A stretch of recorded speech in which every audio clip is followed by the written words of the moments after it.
The books on the shelves of my first grade classroom were my gateway drug to storytelling. They were a little short, though. Always came out like bathtub dope. Trash. What up, everybody? My name is Ace, and you're listening to my stupid, lovely brain.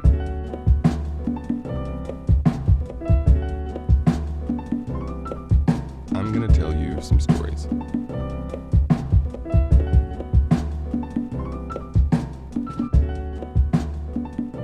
This is gonna be fucking therapeutic. Welcome, everybody, to the first episode of my stupid, lovely brain. I'm titling this one Horror Movies and Stand-Up Comedy, or How I Fell in Love with Storytelling. Now, don't get me wrong. I hated school, but I loved to read. They had these books on the shelves of the classroom, but they were dumb. I don't know how to put it, but they were just, I was like 5 or 6, but they were for kids. I was like, these are ridiculous. And snuck into the library one day and started to look around. And I'm pretty sure after I got bored looking at all the Dr. Seuss books, I journeyed over to the older kids section of the library, if you will. And I found Scary Stories to Tell in the Dark. And I thought those were pretty cool. But again, they were short. I got through them relatively quickly. And I lent them to my older brothers. And we all loved them. I'm not bagging on Scary Stories. We loved every one of the books. We even came up with a melody for O'Reilly is Dead and O'Larry Don't Know It. That was fun. But I was also reading things like Hardy Boys. God, what else was there? Things like that. The Scholastic Book Fairs. You guys remember those? Did they do those where y'all live? Scholastic would have, it was like once a month or once a year. I don't know. I can't remember how often we did them, but I loved those. Oh, man. That was my watch telling me it's time to rest. I'm resting. But no, we had the Scholastic Book Fairs. We had the Scholastic Book Fairs, and fucking love those things. I would always make my parents order me a bunch of them. Books and magazines. Trying to think of couple of examples of some books I ordered before Goosebumps came up, because we're getting there. We're going to get to the Goosebumps books soon. It's crazy. I can't think off the top of my head what books I would get from, I used to think my memory was so impeccable, but I guess exact titles from books that you got from a book fair in first grade even slip your memory, man. I guess we can just move on to Goosebumps. Goosebumps were a huge part of helping me escape real life. Now, in second grade, at the book fair that Scholastic throws, I'm probably saying that wrong. It's probably Scholastic, but there's only one O. So I've always said Scholastic. I don't know. People have always given me shit. Fuck you people. I knew in elementary school. Coming into second grade, there was a book fair sometime in second grade. And there was a book, from a new author. Well, not a new author, but a new book from this author. Goosebumps, Welcome to Dead House. And I was like, ooh, Mom, hey, that one, right there, I want that one. That's the first one I remember getting from the book fair. And let me tell you, I quickly became obsessed. I think he released just a couple more that year. Well, just a couple more, Jesus. They wouldn't come out fast enough for me, though. And I loved that they were, yeah, I'll say it, they were scary. I was 7, so they scared the crap out of me. And I loved that. I loved that feeling. I loved slamming the book shut and throwing it across the room and be like, nope, that's enough. Going to bed. Nope, okay, can't go to bed. I guess I'll go get something to eat. Wait, can't leave my bed. Yeah, good times. And I think that was the same year that I saw Monster Squad for the first time. Loved that fucking movie, still do. That's a good one that holds up. I heard about a documentary about that, made by, I think it was the lead guy that wears the Stephen King Rules shirt.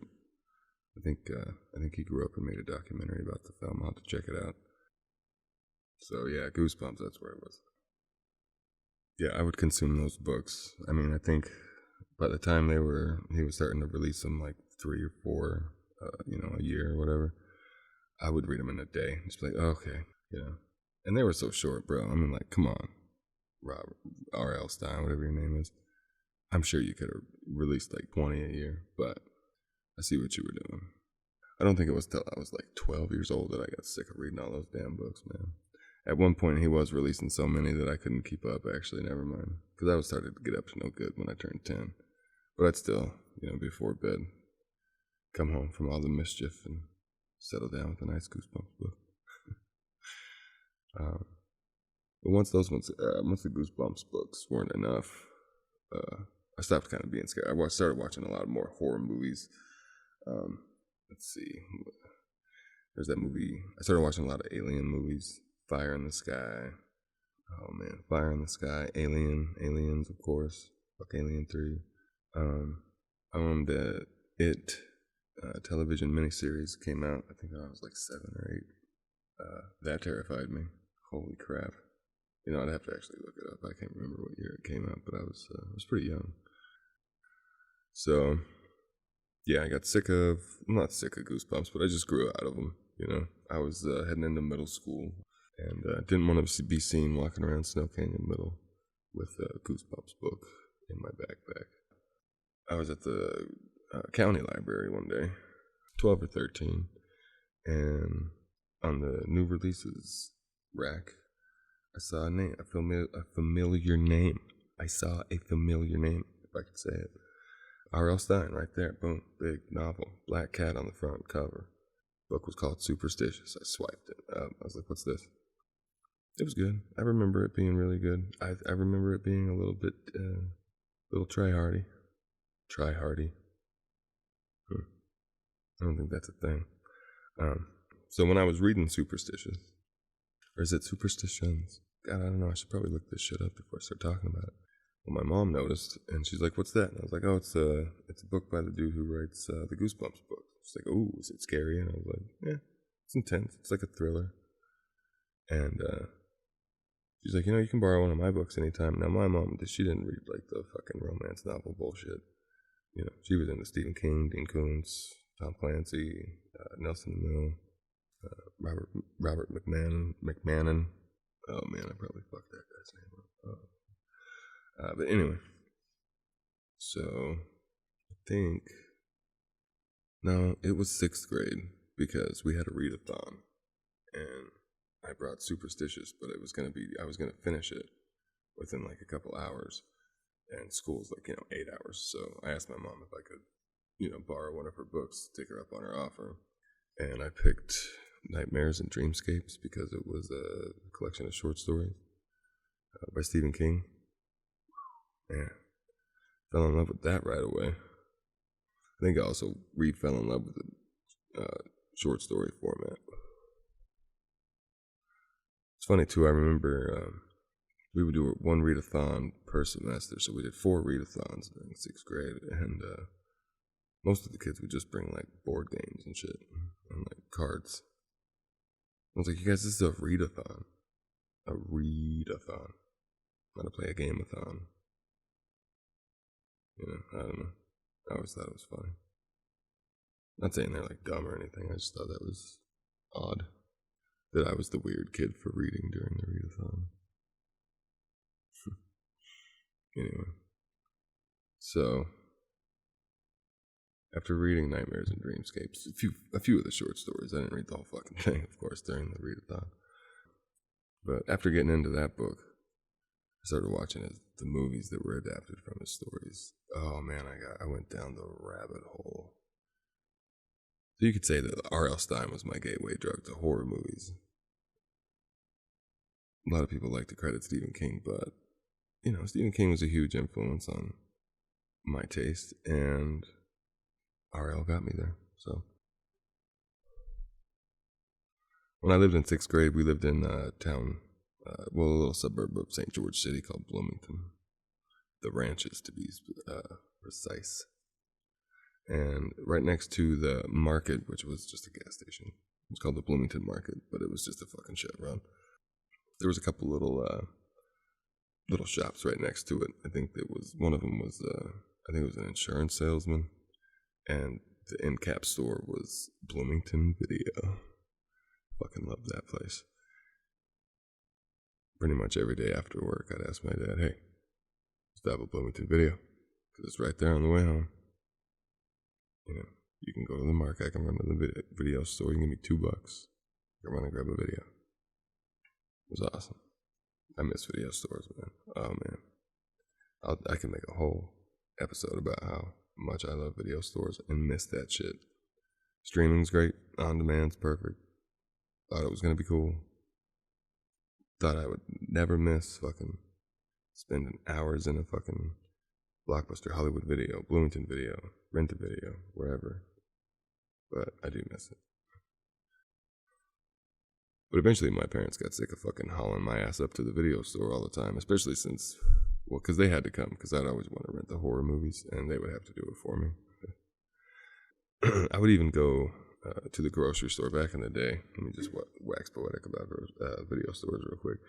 Even in grocery stores, they had, slotted out a section of each grocery store that, at least in my hometown, that I'm like big chain grocery stores, they had a video department, a place where you could rent VHS. So I'd always beg to go to the grocery store with my parents because I'm like, I'm just gonna get lost in the video section, and I'll set aside some videos with the clerk, and I'll be like, "I'll go buy my parents, and we'll see you later," And I wasn't like pestering them. I would only get like $5 at least. You could only check out so many at a time, And this was the early '90s. Shit was cheap as hell. Anyway, they got sick of taking me to Bloomington Video 5 times a fucking week. So my mom asked the clerk if there was any way that she could just tell him that I have permission to rent pretty much whatever movie I wanted, as long as it's not X-rated. And that's when we learned about, they changed the X rating to NC-17. And that's how I learned about the movie Kids, but we'll talk about that later.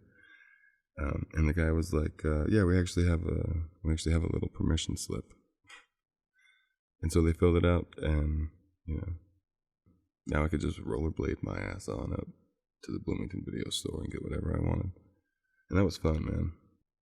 My parents would always be like, "Okay, hurry," and they'd come in with me, and they'd be like, "Have you found anything yet?" And, I fucking hated that. So having the freedom to just skate up there and fucking with a few bucks and grab a fucking movie for the night every day, or just stop by after, or have my dad drop me off after work and walk home. Good times, man. My brothers would always bug me a lot when I was trying to watch them. That's a whole other story. They used to bug the fuck out of me. That's what older brothers do, man. They beat the shit out of you. When they're not beating the shit out of you, they bug the fucking crap out of you.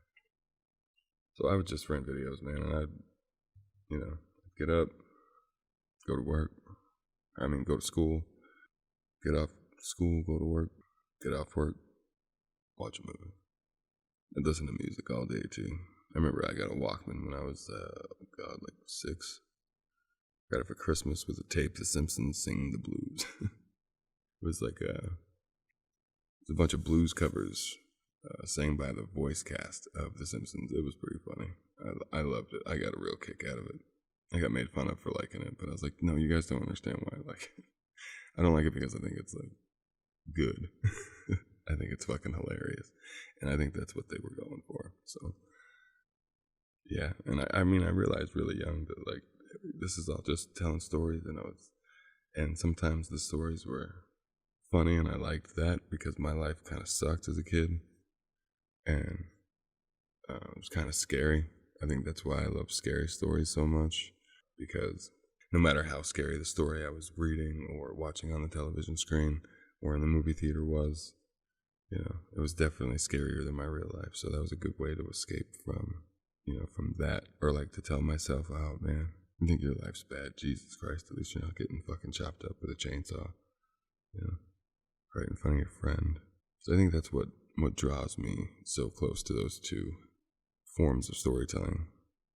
And I didn't want to say genres, because comedy movies can get fucked. I really don't like quote unquote funny movies. They are usually not funny. The only thing I like comedy wise that's other than just hanging out with my friends and fucking cracking jokes, I like stand up comedy and the Impractical Jokers. Those dudes are fucking hilarious. But other than that, I'm more about just storytelling. You know, like you know how when you meet people, they're just like, oh, what kind of music do you like? What kind of movies do you like? Blah blah blah. And I just like to tell people, you know, I'm just a fan of storytelling done well. You know, I mean, I like the music I was first started out on was just whatever my parents listened to, which was, you know, garbage pop country radio bullshit. They did take us to a few concerts when I was little, which was awesome. So I did get to experience live music at a really young age. It was country though. I did get to go to a Beach Boys concert and a Willie Nelson concert, so those two were pretty fucking awesome. Looking back, definitely don't regret those. But the Aaron Tippin show, they wheeled him out in a stand-up toolbox, and he burst out of it like a girl in a birthday cake.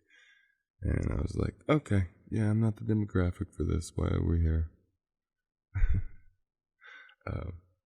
You know, so I was introduced to concerts, you know, books, movies, music, just all forms of storytelling at a very young age, and I just absorbed it so much, and it's kind of consumed my life. I mean, like since I was little, I've wanted to make a movie. I remember when my mom got their first camcorder that the family ever saw. Fucking thing was huge. You loaded a full-sized VHS tape into that son of a bitch, and it was heavy. Bro weighed like 8 pounds. It was like a goddamn bowling ball on your shoulder. But I was like, this is all around the same time. I was like 6, 7. It was before we moved to the other side of town. So yeah, it was when we lived in the White House. The White House. I remember we would watch kind of as a family America's Funniest Home Videos when it aired, you know. And I was always like, oh man, it'd be so cool to get a video on there and win a bunch of money. That'd be so cool. And then when we got the video camera, I was like, oh, it's on. It's fucking on. Like, my dad got the video camera for my mom for Christmas with like a fucking case of blank tapes, dude. Like 24 blank tapes. You know, it's over. I think it's like 120 fucking hours of footage. But my first little video that I wanted to make, I directed it and I made my mom shoot it because I was in it with my other brothers. And nowadays it would be very offensive, so I'm not going to tell you what it was. I will tell you though, however, we had a lot of fun. It's not really that offensive, but I mean, whatever. And then a few years later, but I also got in trouble for touching the video camera. And that's how I talked my mom into shooting it for me, is because I wasn't allowed to touch the damn thing.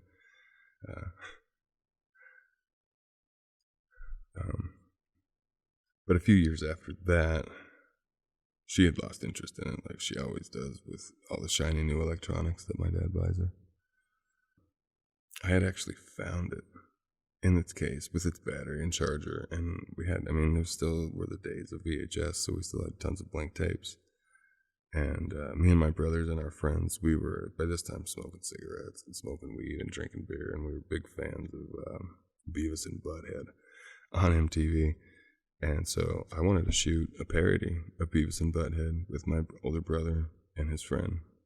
And so we did. I got the camera out, charged up the batteries, made sure everything ran. I remember doing like a test shoot outside to make sure everything still worked, and checked it and was like, great. And then came up with like a story idea and like a little script.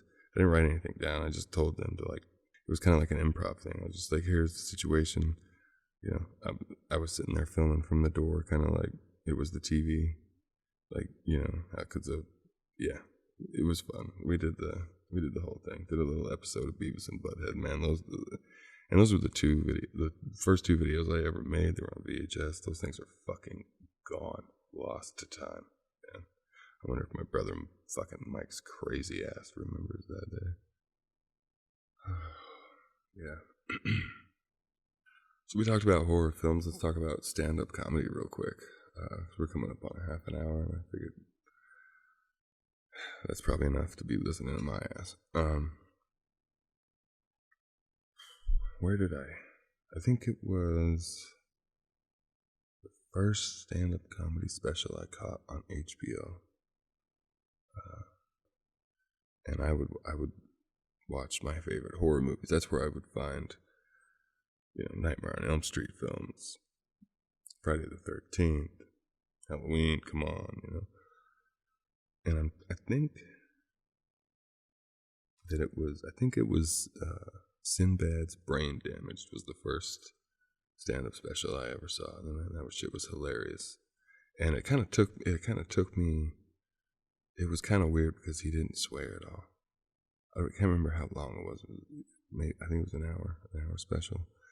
And there was this adult that just stood up there and was making me fucking laugh my ass off, and he wasn't swearing. It was crazy. I loved it. So I fell in love with stand-up comedy. And HBO would put out comedy specials, I think like once or twice a year. But they would also re-air, all the ones that they had done in the past. And so that's where I learned about George Carlin, Richard Pryor, Sam Kinison. Well, actually, I'd seen Sam Kinison on Saturday Night Live. My brother Jeff and his wife had come over one night, and we had all stayed up late with him, talking, having fun. And they were like, "Oh, we got to catch Saturday Night Live." And my mom was like, "Oh, just put it on here. Don't go anywhere." And so we watched Saturday Night Live, and I think Sam Kinison was on, something like that. I saw Sam Kinison because of my brother Jeff. I can't really remember how. I never really liked the screamers, though. Like, even today, the YouTubers that are like, "Hey, what's up, everybody? Coming at you. I'm going to just yell and scream and get your attention." I don't, as you can tell, that's not my style. That's not how I like to do things. But no, man, growing up, yeah. I mean, I was all about stand-up comedy and sketch comedy, like Saturday Night Live, In Living Color, Upright Citizens Brigade, Kids in the Hall, National Lampoons. Okay, so earlier I said I don't really like comedy movies. Of course, that's not like a hard rule. There's some that slip by. I mean, like, I like National Lampoons,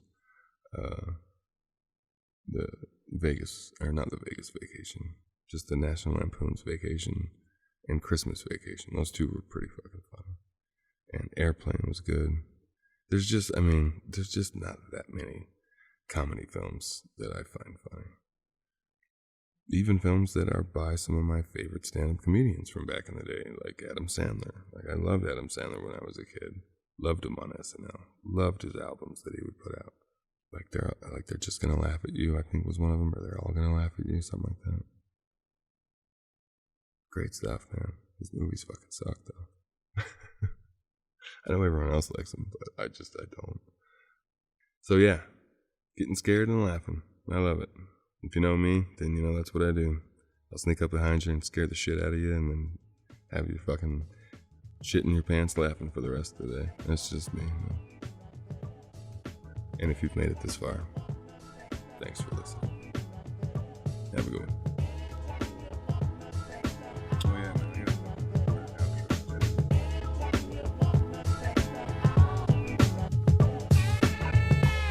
This episode was brought to you by a random package.